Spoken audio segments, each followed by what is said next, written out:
یا اس کا مفہوم تبدیل نہ ہو. تو قرآن مجید کو تجوید کے ساتھ پڑھنا یا تجوید سیکھنا یہ ہم پہ لازم و ملزوم ہے.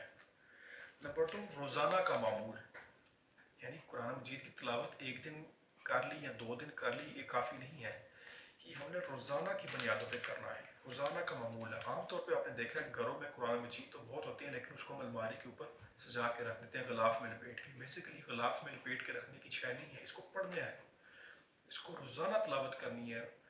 مختلف اذکار ہیں جو قرآن مجید میں لکھے ہوئے ہیں، ان چیزوں کا ذکر کرنا ہے.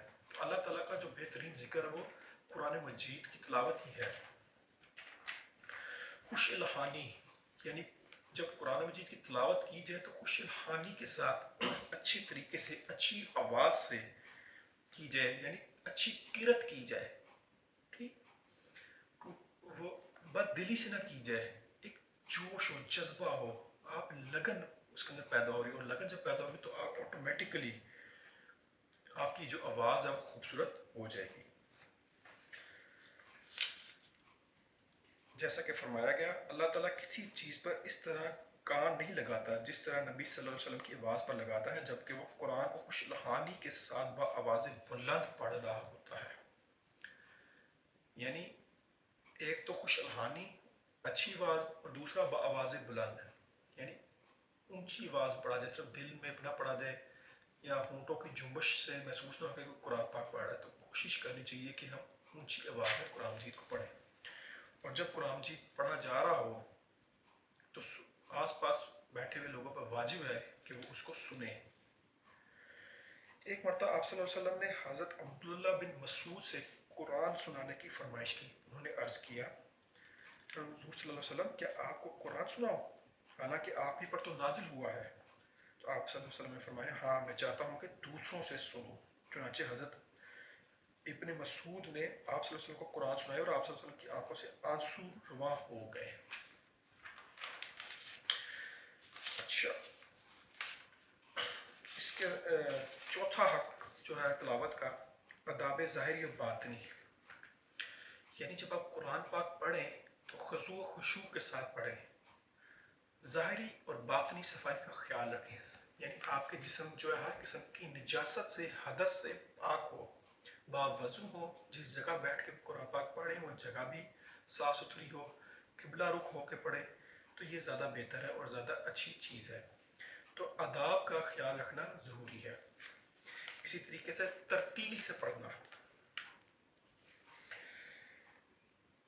فرمایا گیا سورہ مزمل میں اے مزمل رات کو کھڑے رہا کرو سوائے اس کے تھوڑے سے حصے کے یعنی آدھی رات یا اس سے کچھ کم یا اس سے کچھ زائد، اور قرآن پڑھا کرو ٹھہر ٹھہر کے. یعنی ترتیل سے مراد کہ آپ نے ٹھہر ٹھہر کے خوبصورت طریقے سے قرآن پاک کو قرآن مجید کی تلاوت کرنی ہے، پڑھنا ہے. تیزی سے نہیں پڑھنا ہے، تیزی سے پڑھنے سے منع فرمایا گیا ہے. اس سے بہت ساری چیزیں جو ہے غلط ہو جاتی ہیں، بعض اوقات مفہوم بدل جاتا ہے. جس طرح ہم نے آغاز میں کہا تجوید کے ساتھ، تو جہاں جہاں پہ جس چیز کی نشاندہی ہے اس کو فالو کیا جائے.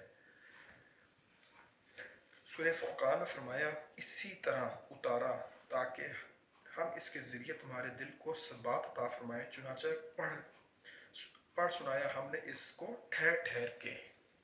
تو یہ بھی آپ کے لیے واضح ہونا چاہیے کہ ترتیل کے ساتھ پڑھنے کا مطلب ہے کہ ٹھہر ٹھہر کے خوبصورتی کے ساتھ قرآن مجید کو پڑھا جائے تاکہ اس کے مفہوم اور مطلب واضح ہو. اور چھٹا جو تلاوت کا حق ہے وہ ہے حفظ. کوشش کرنی چاہیے کہ زیادہ سے زیادہ قرآن مجید کو حفظ کریں. چھوٹی صورتیں تو کم از کم ہمیں یاد ہونی چاہیے، اور جو پورا قرآن پاک حفظ کر لیتے ہیں ان کا تو بہت بڑا بلند مرتبہ ہے اللہ تعالیٰ کے بعد. اب تیسرا جو قرآن مجید کا مسلمانوں پہ حق ہے وہ ہے تذکر و تدبر. تذکر مینز کہ سمجھا جائے، اور تدبر مطلب کہ اس پہ غور و فکر کیا جائے.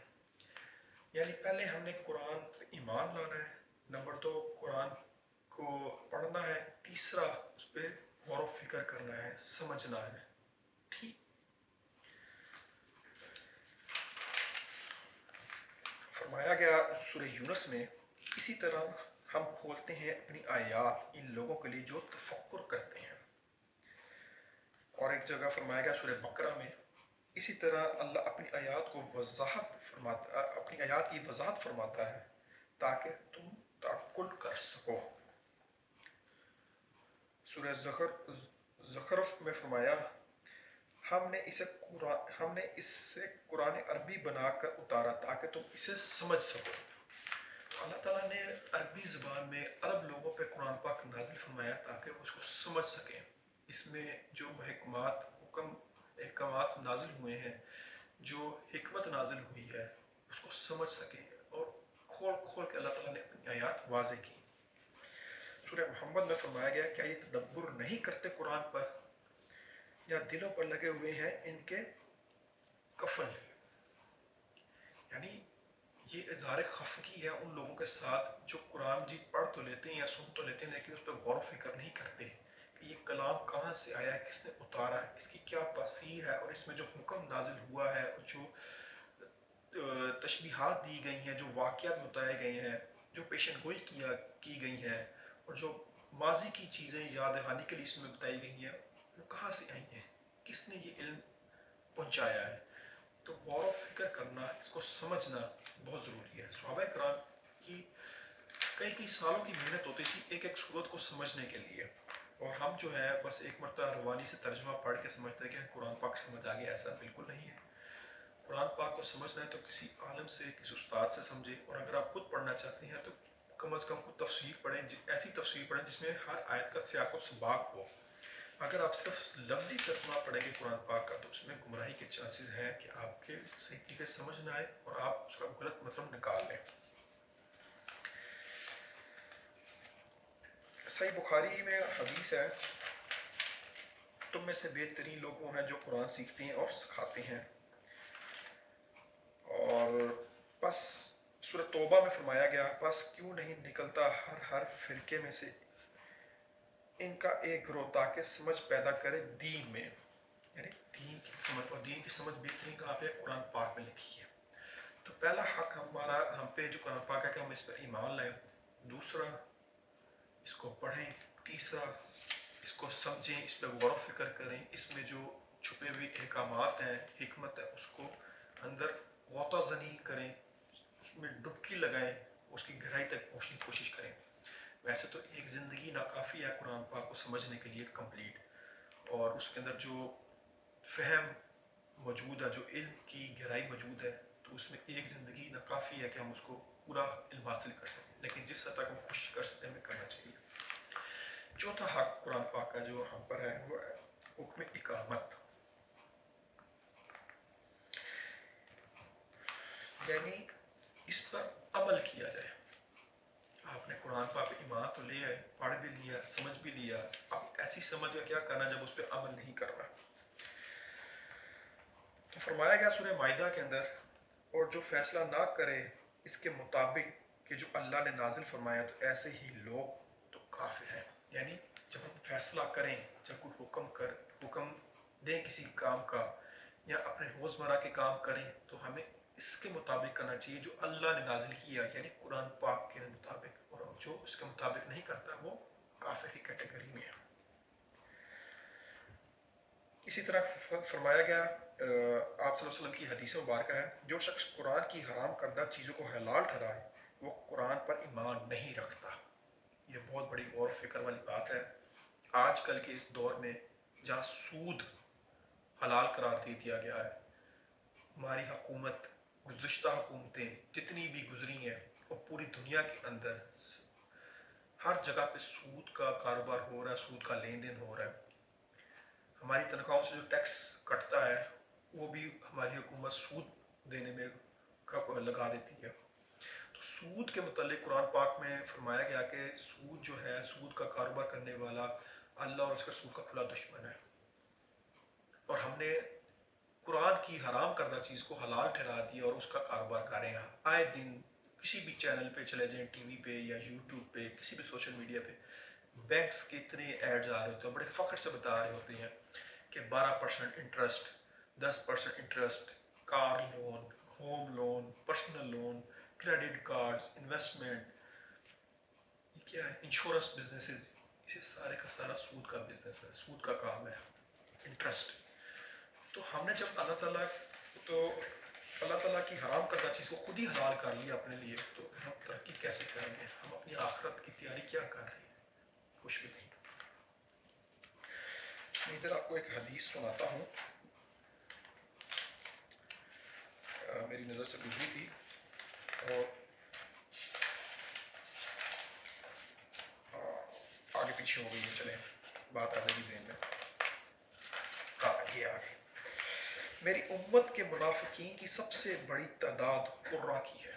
قرا مطلب قاری بھی ہو سکتے ہیں، قاری اس کا عام مفہوم لیا جاتا ہے، لیکن قرا سے مراد وہ عالم جو قرآن مجید سیکھا ہوا ہے، جسے سیکھا ہے اور دوسروں کو سکھاتا ہے لیکن عمل میں ویک ہے۔ یعنی ایسا شخص جس سے قرآن پاک سیکھا، دوسروں کو سکھایا، لیکن خود عمل کے اندر صفر رہا، عملی معاملات میں قرآن پاک سے دور رہا، خود اپنی زندگی میں قرآن پاک کے احکامات عمل نہیں کیے، تو اس کے متعلق فرمایا کہ میری امت کے منافقین کی سب سے بڑی تعداد قرا کی ہے۔ یعنی وہ لوگ منافقین ہوں گے، اور سب سے زیادہ منافقین بھی وہی لوگ ہوں گے جنہوں کے پاس قرآن کا علم بھی ہے اور دوسروں کو سکھا رہے ہیں لیکن عمل نہیں کر رہے۔ اللہ تعالیٰ سے توبہ کرنی چاہیے۔ جس کے پاس کہتے ہیں کہ اگر آپ کے پاس علم نہیں ہے تو آپ کی شاید بخشش ہو جائے، یا پھر آپ کا جو حساب کم ہو جائے گا، آپ کو تو پتہ نہیں تھا صحیح اور غلط کیا ہے، لیکن اگر آپ کے پاس علم آ گیا اور اس کے باوجود آپ غلط راستے پہ رہتے ہیں، تو اس کا مطلب ہے کہ آپ جان بوجھ کے اللہ تعالیٰ سے دین سے بغاوت کر رہے ہیں، اللہ کے دین سے۔ تو ایسی چیزوں سے بچنا چاہیے۔ سورہ بقرہ میں فرمایا، تو کیا تم ایمان رکھتے ہو کتاب الہی کے کچھ حصے پر اور کفر کرتے ہو دوسرے سے؟ یعنی ایسے بھی کچھ لوگ ہیں جو قرآن پاک پہ پورا عمل تو نہیں کرتے، کہتے ہیں ہاں یہ چیز ٹھیک ہے، اس پہ نہیں۔ جیسے ایک طبقہ جو ہے وہ نماز تو پڑھتا ہے لیکن ساتھ میں سود کا کاروبار بھی کر رہا ہے، لیکن نماز کو فالو کر رہا ہے قرآن پاک میں جو حکم ہے، اور دوسری طرف سود کا کاروبار کر رہا ہے، روزے بھی رکھ رہا ہے لیکن سود کا کاروبار کر رہا ہے۔ ٹھیک ہے، ٹرسٹ کھولے ہوئے ہیں لوگوں نے، چیریٹی کر رہے ہیں، صدقہ کر رہے ہیں، زکوٰۃ دے رہے ہیں، اور دوسری طرف ناچ گانا کر رہے ہیں، یعنی بے حیائی کا کام بھی کر رہے ہیں۔ قرآن پاک کے ایک حصے کو تو مان رہے ہیں لیکن دوسرے حصے سے کفر کر رہے ہیں۔ عجیب معاملات ہیں۔ کیسے یہ قوم جو ہے یہ بخشی جائے گی؟ کیسے ہم اپنے اعمال کا دفاع کر سکیں گے قیامت کے روز؟ سوچنا چاہیے۔ سورہ نساء میں فرمایا گیا، بے شک اتاری ہم نے تجھ پر کتاب حق کے ساتھ تاکہ تو فیصلہ کرے لوگوں کے مابین اس سوجھ کے ساتھ جو اللہ نے تجھ کو عطا فرمائی۔ یعنی یہ کتاب جو ہے ہدایت ہے، میزان ہے، اور توازن برقرار رکھنے کے لیے ضروری ہے کہ ہم قرآن پاک پہ عمل کریں، اور وہ صحیح فیصلے تب بھی ہوں گے جب آپ کو صحیح اور غلط کی پرکھ کرنے کی، جانچ کرنے کی یا سمجھنے کی سکت ہوگی، اور وہ سمجھ بوجھ کہاں سے ہے کہ قرآن مجید سے آئے گی۔ سورہ حدید میں فرمایا گیا، ہم نے بھیجی اپنے رسول کھلی نشانیاں دے کر، اور اتاری ان کے ساتھ کتاب اور میزان تاکہ لوگ سیدھی طرح انصاف پر قائم رہیں۔ یعنی نبیوں کو، رسولوں کو نشانیاں دے کے بھیجا اور ان کے ساتھ ان کتاب دی، یعنی قرآن مجید تو نبی کریم صلی اللہ علیہ وسلم، حضرت محمد صلی اللہ علیہ وسلم پر نازل ہوئی، اس سے پہلے جو انبیاء رسول گزرے ان پہ بھی مختلف کتابیں نازل ہوئیں، مختلف صحیفے ہیں، تورات، زبور، انجیل، جن کا ہمیں پتہ ہے، اس کے علاوہ بھی بہت ساری ہوں گے صحیفے۔ تو ان کا مقصد کیا تھا؟ ہدایت دینا، تاکہ وہ عدل قائم کر سکے، انصاف قائم کر سکے، میزان، بیلنس۔ ٹھیک ہے، تڑکڑی نہیں ہوتی تولنے والی، ادھر 2 کلو کا پتھر ہوتا ہے اور ادھر 2 کلو جو ہے پھل رکھ دیا جاتا ہے کہ بیلنس ہو جائے۔ تو عدل، انصاف قائم کریں، میزان قائم کریں، اور وہ کہاں سے ہوگا؟ اس کتاب سے ہوگا۔